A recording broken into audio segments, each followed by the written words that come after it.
सभी देखने वालों को शेख इमरान का प्यार भरा सलाम। जैसे आप जानते हैं कि रोज़ जम्मू कश्मीर वैली के अंदर लगातार एस्पायरेंट्स की बात करें या जॉब के रिलेटेड बात करें या अनएम्प्लॉयमेंट के रिलेटेड बात करें, लेकिन इस वक्त जो हमारे ऑफिस स्टूडियो में मौजूद है ये वो लोग हैं जो ऑलरेडी जॉब कर रहे थे गवर्नमेंट डिपार्टमेंट के अंदर। सारे कॉन्ट्रैक्चुअल टीचर्स एसोसिएशन से हमारे जो इनके रिप्रेजेंटेटिव्स है ये हमारे पास सामने आए हैं। पिछले 1-1.5 साल से लगातार हम देखते आए हैं कि ये प्रोटेस्ट करते हुए सड़कों पर नजर आए, ये प्रेस कॉन्फ्रेंसेस का इनकाद करते हुए नजर आए, ये तरह तरह के लगातार मीडिया इंटरेक्शन करते हुए नजर आए, कोर्ट में चले गए, हर एक डिपार्टमेंट जो इनके कंसर्न आते हैं उनके पास चले गए कि आखिरकार हमें बताइए कि करना क्या है।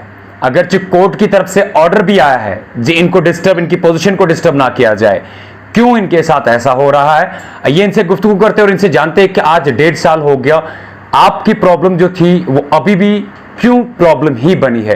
अस्सलाम वालेकुम। वालेकुम सलाम सर, सबसे पहले वेलकम करते हैं आपका। Thank you. सबसे पहले आपका नाम जानना चाहेंगे। जी, मेरा नाम वहीद अहमद है। मैं कॉलेज कॉन्ट्रैक्चुअल जो जम्मू कश्मीर की है उसका वाइस प्रेसिडेंट हूँ।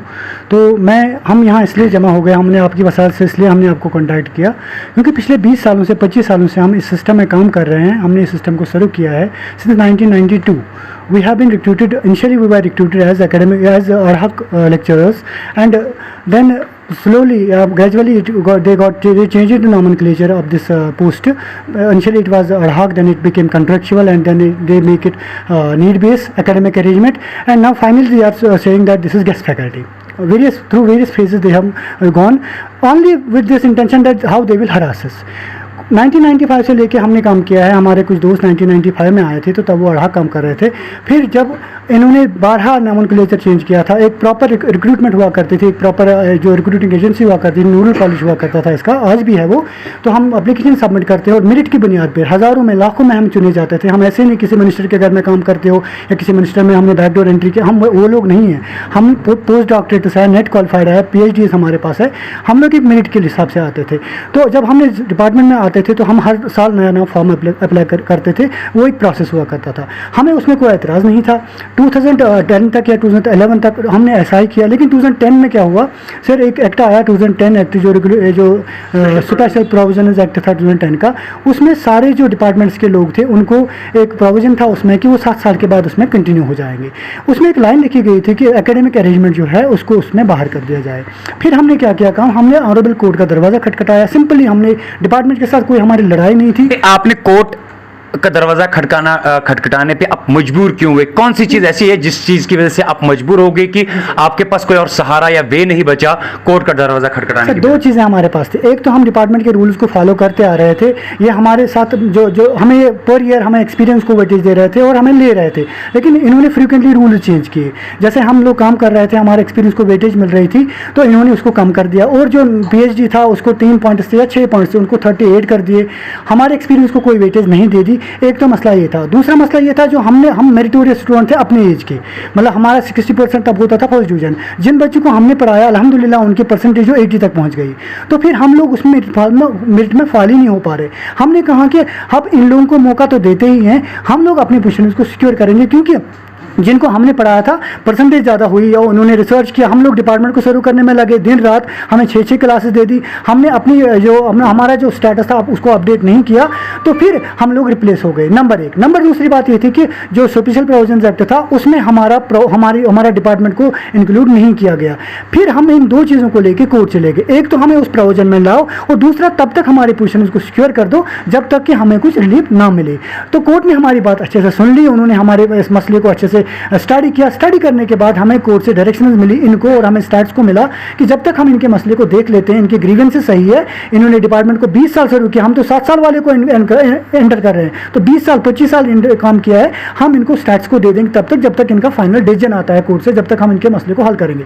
तो फिर ये हमारा जो इससे पहले भी कोर्ट पे काम कर रहे थे लोग 2014 से, उनको कोई हरास नहीं होता था, वो काम कर रहे थे, उनको पे मिलती थी। जब 2019 में हमने फिर स्टैट्स को लाया, जब सबको डर लगा कि हमें अगले साल निकाल ही देंगे, जाएंगे। मुझे भी डर लगा, मेरी 15 साल की एक्सपीरियंस है, मैं बराबर 13 साल तक मैं आता रहा, 14-14 साल तक मुझे नहीं मिला, बोला कि आपका तो नंबर ही नहीं है, आपने जिनको पढ़ाया उन्होंने आपको, मुझे नहीं एतराज़ है उन लोगों से जिनको मैंने पढ़ाया वो क्यों आए सिस्टम में, लेकिन मैंने भी डिपार्टमेंट को अपना खून दिया, अपना यूथ दिया है, अपनी ज़िंदगी दी है, मुझे भी कुछ रिलीफ मिलना चाहिए। अगर मैंने 10 साल काम किया तो 10 साल ही क्यों, 15 साल क्यों नहीं देते मुझे 10 साल ही क्यों देते हैं। मेरे और भाई उनको 20 साल है, उनको कहते हैं 10 साल आपके ज़ाया हो गए, 10 साल हमको दे देंगे पॉइंट्स, तो 10 साल क्यों ज़ाया हो जाएंगे।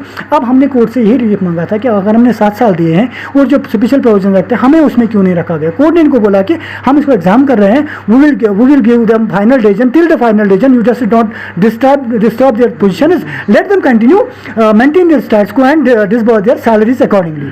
तो फिर बदकिस्मती की वजह से जो अबॉर्गेशन हो गया या फिर जो हमने देखा कोविड हो गया तो कॉलेज बंद रहे, इनको भी इन्होंने ऐसे ही चलाया, एक प्रोफेसर ने 10-10 क्लासेस दे दी और हमें इन्होंने एलिमिनेट कर दिया, नक्शे से ही निकाल दिया, जैसे हम थे ही नहीं। तो फिर 2020 में उन्होंने एक ऑर्डर निकाला, जब उन्हें लगा क्लासेस फिर से स्टार्ट हो गई तो फिर उन्होंने एक ऑर्डर निकाला कि इनको कंटिन्यू करो, फिलहाल स्टार्ट्स को वालों को कंटिन्यू करो। जब कोर्ट ने इनको बुलाया, इन्होंने एफिडेविट दिया वहाँ पे कोर्ट में कि जी हम इनका स्टार्ट्स को मेंटेन कर रहे हैं, डायरेक्टर ने भी, डायरेक्टर साहब ने भी और प्रिंसिपल साहब ने। फिर जब हम इनसे कॉलेज में मिलते हैं कहते हैं नहीं हमें तो इंस्ट्रक्शन है कि इनको स्टार्ट्स को इनका इम्प्लीमेंट ना करो। कहाँ इंस्ट्रक्शन है? So do you mean that they are contempting the court? They are 100 frequently they are contempt. We have brought the contempt of court too. Still they are not abiding the court directions. They are completely violating the court orders, and since we have got contempt, we have personal appearance of director, personal appearance of some principals, but still they are not abiding the court orders. They are playing with the court orders. They are disobeying the court orders. They are defaming the law. In short, we can say. And now we are requesting the Honorable High Court Chief Justice that his personal intervention, that why they are not obeying the court orders, and LG administration we are requesting them that they should look into the matter, and why they are forcing us to suicide. What should we feed to our families? हम उनको क्या देंगे? हमारे बच्चे भूखे हैं, बच्चों की फीस पेंडिंग है, हमारे पेरेंट्स हैं, हमारी रिस्पॉन्सिबिलिटीज है। हम अब 20 साल 25 साल हम ओवर एज हो चुके हैं।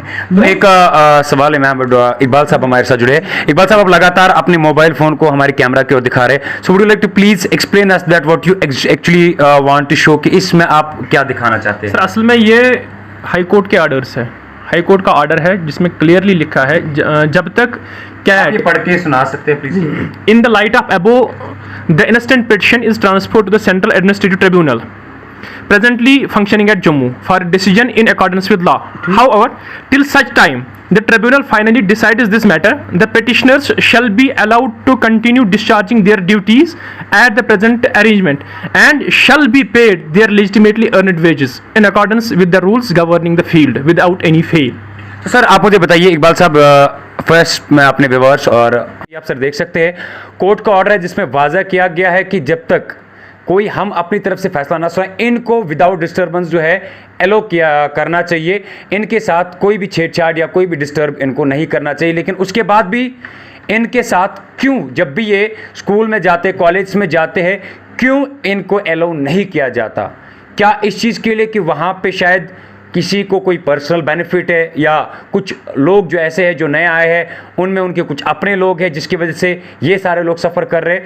इकबाल साहब, कितने ऐसे आप एस्पायरेंट्स या आप कह सकते हैं लेक्चरर्स या कॉन्ट्रैक्ट टीचर्स होंगे जो इस लड़ाई में पिछले 1 साल से लड़ रहे हैं? सर हम असल में Jammu and Kashmir college contractual teachers के 2300 मेंबर्स हैं जो कॉलेज में काम कर रहे हैं। उनमें से 1200 लोगों ने जम्मू और कश्मीर में स्टेटस को लिया है, कोर्ट को गए हैं, कोर्ट ने उनके पोजीशन को सिक्योर किया है और उसमें से कश्मीर में 600 लोग काम कर रहे हैं, जबकि इनको 1500 लोगों की ज़रूरत है कश्मीर में और 600 स्टेटस को पे काम कर रहे हैं। इट मीन्स इनको और 900 लोगों की ज़रूरत है, नए लोगों को भी लें, हमें उसमें कोई एतराज़ नहीं है। यूनिवर्सिटी से PhD करके लड़के आते हैं, मैं भी आया हूँ, मुझे भी सिस्टम ने अडॉप्ट किया, इसी तरह लड़के आते हैं, उनको भी लें। मगर इनका सोच है, हमारा सोच है, जिन्होंने सिस्टम को शुरू किया है, फयाज साहब हमारे प्रेसिडेंट, आप उनको जानते हैं, उन्होंने 25 साल सिस्टम को शुरू किया है, उनकी बेटियाँ शादी को पहुंची है, मगर उनके पास पैसे नहीं है उनकी बेटियों की शादी करने के लिए। ये आप सुन सकते हैं कि पिछले 15 साल, कुछ लोग 15 साल से, कुछ लोग 20 साल से, कुछ लोग 10 साल से, तो कुछ लोग 15 साल से लगातार अपने डिपार्टमेंट को सर्व करते हुए नजर आए, कौम की खिदमत करते हुए नजर आए हैं और कश्मीर के युवाओं का मुस्तकबिल बनाने के काम में पिछले 20 सालों से लगातार लगे थे। अगर एज पर एक्ट के मुताबिक ये बताया गया था कि हर एक डिपार्टमेंट के अंदर जिन्होंने 7 साल डिपार्टमेंट को सर्व किया है उनको कैरी किया जाए, क्यों खाली इस एकेडमिक कल्चर में या इनके साथ ये ज़्यादती हो रही है। और लगातार पिछले 1 साल से अगरचे ये इस लड़ाई को लड़ रहे हैं कोर्ट की डायरेक्शन से, प्रॉपर कोर्ट की डायरेक्शन से, कि जब तक हमारी तरफ से कोई ऑर्डर नहीं आएगा तब तक इन्हें कोई डिस्टर्ब नहीं करना चाहिए। हालांकि अगर इनके कहने के मुताबिक डायरेक्टर या जो अथॉरिटी है या जो इनका कंसर्न एडमिनिस्ट्रेशन डिपार्टमेंट है, उन्होंने बाज़ाब्ता तौर पे एफिडेविट कोर्ट में दायर किया है, जी हम इनको कैरी करेंगे, हम इनका स्टैट्स जो है उसको प्रॉपरली फॉलोअप करेंगे, तो क्यों इनके साथ ऐसा हो रहा है? उम्मीद करते हैं कि आने वाले वक्त में आखिर में आप लोग क्या चाहते हैं इकबाल साहब? सर, हम आपकी वसातत से आला हुकाम तक ये बात पहुंचाना चाहते हैं कि लड़कों को सुसाइड करने पे मजबूर ना करें, लड़कों को कोई गलत राह इख्तियार करने पे मजबूर ना करें। ये यूथ का मसला है, लड़के तंग आ चुके हैं, सुसाइड करने पे लड़के आ चुके हैं। ये हमारे प्रेसिडेंट साहब है, फयाज साहब बुज़ुर्ग है, उनकी रेस्पेक्ट है, उनके कहने पे हम अभी अमल कर रहे हैं, मगर अब नौबत यहाँ तक आ पहुँची है कि हम उनकी बात भी नहीं मानेंगे। हम या तो सुसाइड करेंगे या कोई गलत राह इख्तियार करेंगे, जो फिर आला हुक्काम के लिए, जो गवर्नमेंट के लिए बहुत ही बड़ी दुश्वारी होगी इस फ्लो को रोकना, इस सैलाब को रोकना। और आपकी वसातत से हम उन तक ये बात पहुंचाना चाहते हैं कि बराह करम कोर्ट ऑर्डर, हम ये नहीं उनसे कहते हैं कि हमें कंटिन्यू करो, बस कोर्ट ऑर्डर उसको इम्प्लीमेंट करो तब तक जब तक कोर्ट हमारे केस को डिसाइड नहीं करता है। तो आखिर में जानना चाहेंगे कि had you ever try to reach our honourable LG so that कि वो आपके इस मसले में इंटरवीन करे? कभी आप लोगों ने उन तक ये बात? सर, हमने बहुत बार उन तक पहुंचने की कोशिश की, रिप्रेजेंटेशंस डाली। Had you got ever chance to meet? Sir, हमने अपॉइंटमेंट के लिए बहुत बार हमने कोशिश की, हमने ग्रीवेंसेस डाली, एप्लीकेशंस दी, पोर्टल पे डाली, मगर वहाँ से अभी हमें ग्रीवेंसेस का रिजल्ट आता है कि आपके मसले को हल किया जाएगा, मगर वहाँ पे अभी अपॉइंटमेंट के लिए हमें कभी मौका नहीं दिया गया। जबकि हमारा इशू जो है ये बहुत ही हसास इशू है, यूथ का इशू है। आपकी वसातत से हम एलजी मनोज सिन्हा सर से भी गुजारिश करते हैं कि प्लीज़ हमें टाइम दें ताकि हम आप तक अपनी बात पहुँचा सकें।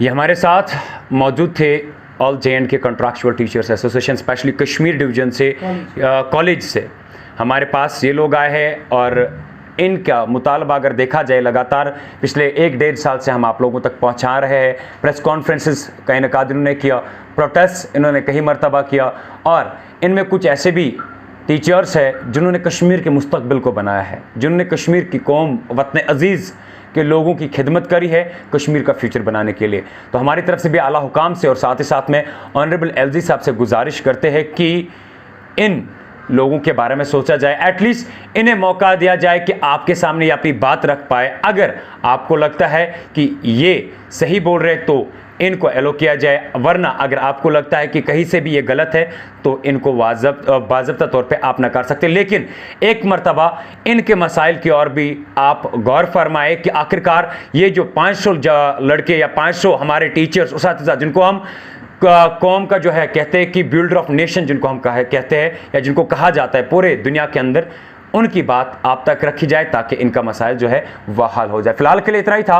जिंदगी रही तो आगे जाके फिर आप लोगों के साथ किसी नई आगाज़ के साथ मुलाकात होगी। तब तक के लिए आप मुझे और मेरे कैमरामैन को इजाज़त दीजिए। अल्लाह हाफ़िज़, अल्लाह ने के बाद।